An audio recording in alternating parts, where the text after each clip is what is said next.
እግር ባይኖር መሄጃ ወዳሻሁታ መንጎጃ እንደ ልብ ባችል መራመድ የሱን ውሳኔ ግን ውደድ እይታ ነስቶ ጨለሙ ዓለምን ባታ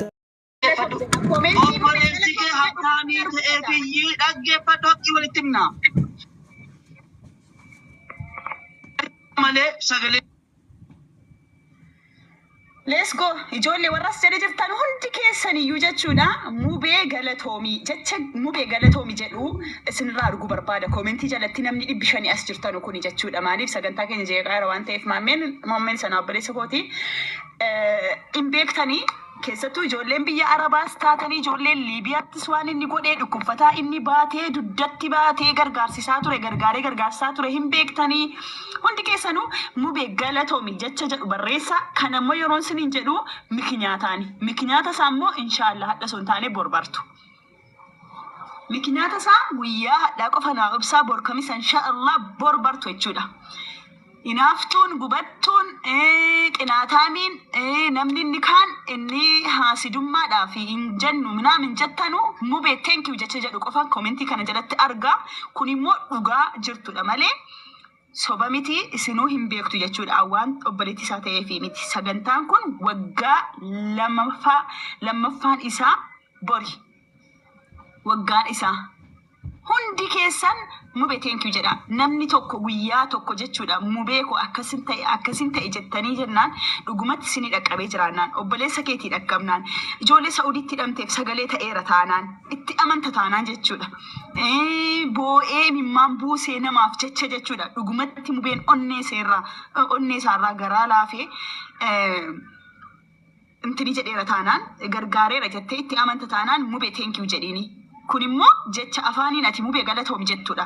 Jechi kun immoo mubeedhaaf hagam akka ni aamilee ta'uu isin hin beektan. Maaliif sagantaa waggaa 2 dura nuti gooneef irratti mubeen boo'ee akka inni miira keessa galee itti boo'ee anaa fi warra hiriyoota kan koo warra gaafsan nu waliin jiranutu beeku jechuudha. Akkamitti bakka hin yaadatama dhugumatti namni hin beekan seenenni beekta galatnis naaf mala jedhee yaanne. Namni tokko gaafa rakkate rakkoo isaa dhufee itti matee rakkoo isaa ba'atee deema malee gaafuma sana du'aayii godhaa fi kan inni jirus kan inni har'a ga'es du'aayiidhuma namaatiini du'aayiidhuma rakkataa du'aayii miskiinaa hojii mubee himamee hin numu kan inni miidiyaa irratti jechuudha namni dhufee itti boo'ee mubee kunoo viidiyoo kana laali adaraa nu gargaarsiisi kunoo kun miidhame kun dhukkubfate kun akkas ta'e jedhamee yeroo itti himamu inni viidiyoo sana fidee dhufee isin bira dhaabatee fuuldura keessan dhaabatee. Isanni sinirraa sassaabee itti kennuun ala wallaahi maallaqa kiisa isaatii baasee immoo meeqatti akka inni mana ijaare meeqa immoo akka inni yaalchise meeqa immoo akka inni bira dhaabate isaaf rabbii fi nu faamilii isaa qofatu beeka jechi kun mubeedhaaf hin mala yoo jettan galatoomi jedha bor immoo inshaallah waan addaa jira. Inna galatoomi jedhaanii kanumaaf si waamee mubee ko thank you so much obboleessa kan koo qaalii na kabajjee sheerii koo argitee nu biratti argamu keetiif galatoomi kun immoo sitti xiqqaataayu. Jechi galatoomi jedhu sitti xiqqaataayu.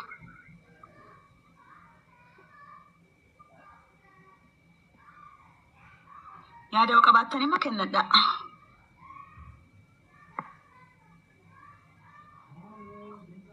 Assalamu alaikum. Waalaikum assalam Fatiko. Egaa bakka dalagaa jira ammallee ala baheetini haasaa. Wallahi kuma tasaati Oromoo deddeemuu mana keesseenii atillee nagalchitee galatoomi waan bareeda keessa jirta wallahi ati obboleettiin jechuun haadha obboleettiin jechuun obboleettiidha obboleettii jechuun argitee mucatti durbaa argitee mubee kana akkanatti ati obboleettiin isa bira dhaabbatuun kee nama hambaafillee waa barsiiftan beekta. Sanaafuu itti kofii itti jabaadhu obboleessa keessan mubeen jechuun keessan qofaa miti kan nama Oromoo maraati. Anillee ijoomma waggaa tokkollee guunnee jiima 4 moo 5 akkana isa beeka. So mubee kana bira dhaabbadha gargaaraanii yaadaanii argite yoo isin bira dhaabbate keessattuu asiifaa argite nama mucaan amma yeroo ammaa kana inni nama baay'eetu isa kuffisuuf maqaa isaa balleessuuf taafii godhu jiranii ati obboleettiin akkanatti sabira dhaabbattuun kee wallaahi galata guddaa akka obboleettii anilleen akka dubartii arkite galatoomii siin jedha. Wallaahi galata guddaa qabda.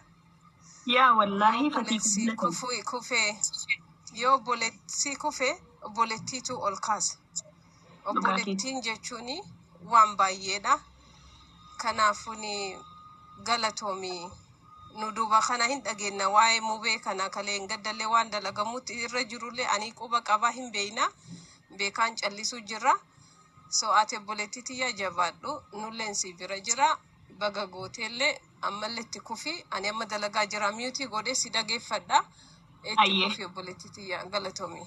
Galatoomii fatuukoo dhugaa keetii wallaahi ani immoo kan kana jedhee fi miknyaatan qaba maaliif ani obboleettii isaa waan taateef ashqaabbaxxii waan obboleessa sii ta'eef akkas jechuu dandeessu.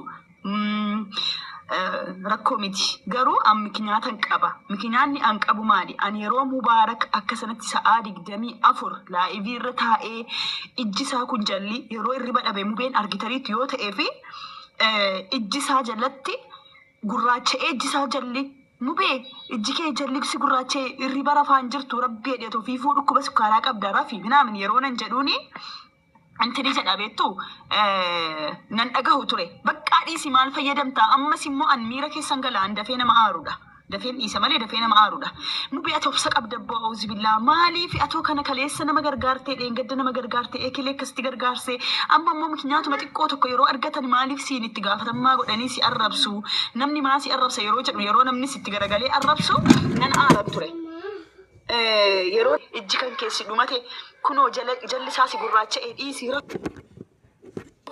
minaan jedhee namni waa ture kaleessa harramoo isa jajjabeessuun eegalee jechuudha maaliif na boonsee bakka hojiinsaa bakka hin deemetti yeroo mubeen gaarii mubeen hojjetu argu bakka itti gammaduun jammare jechuudha. Nama hedduudhaaf yeroo inni furmaata ta'uu danda'u lakka akkasitti namaaf furmaata ta'uun hin danda'ama. Edaa lakka bakka nama tokko rakkatee yeroo argitu garaas nyaata. Namni furmaata ta'uuf tokko immoo yeroo jiru namatti tola. Amma mubeen kun Itoophiyaa jiraate jechuudha.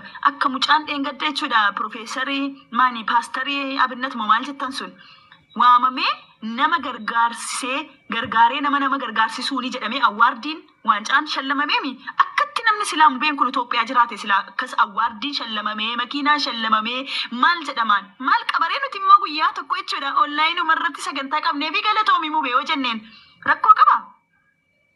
Inaafuu gaha yookaan immoo nama arrabsu minaamin hin gaha.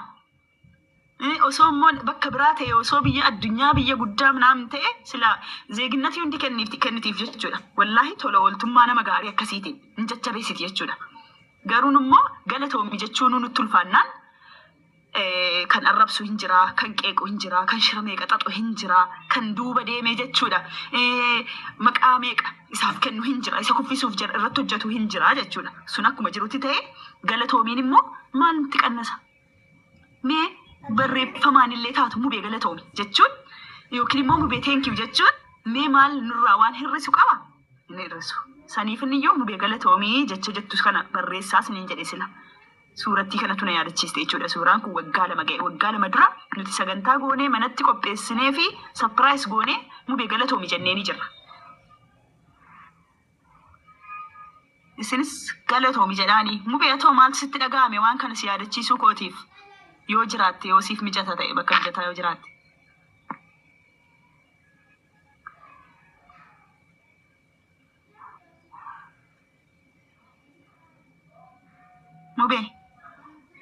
Mubee galatoomi jecha jedhu barreessuu keessaniif hedduu galatoomaa hundi keessaniyyuu jechi kunuu mubee akka ni jajjabe